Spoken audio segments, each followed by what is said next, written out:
Masama naman ang bagay niyo. Ang dumi-dumi naman ito. Nauuhuli ng tao eh. Wala kaming tubig dito. Ano ba na?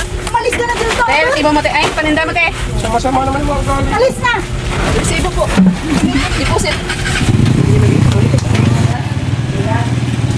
Ang hirap pala talaga maging hirap. Ang hirap palang magpanggap. Bukas, papatawag ako ng meeting.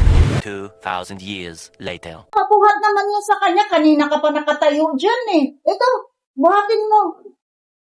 Ito ba? Isa lang. Tapos yung kalama, iayos mo doon.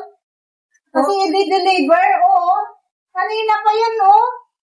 Abutin na tayo ng kape. Kanina ka pa, ang bagal-bagal yung kumilo. Nakita. Oy, amore! Darating si boss, magpa-meeting ha! Lagi naman yan, hindi ko Lahat ng mga tao, tawagin mo! Hindi ko pa nga Darating si boss! nakikita yan, oh.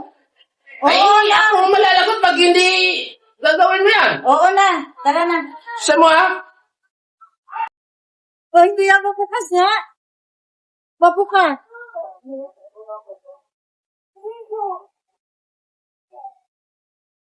Tagal naman ni boss.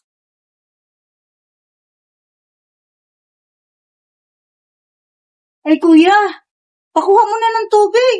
Wala ka pa namang ginagawa eh. Init kasi. Dami pang gagawin doon. Ito po, sabi niya, Sige, salamat kuya.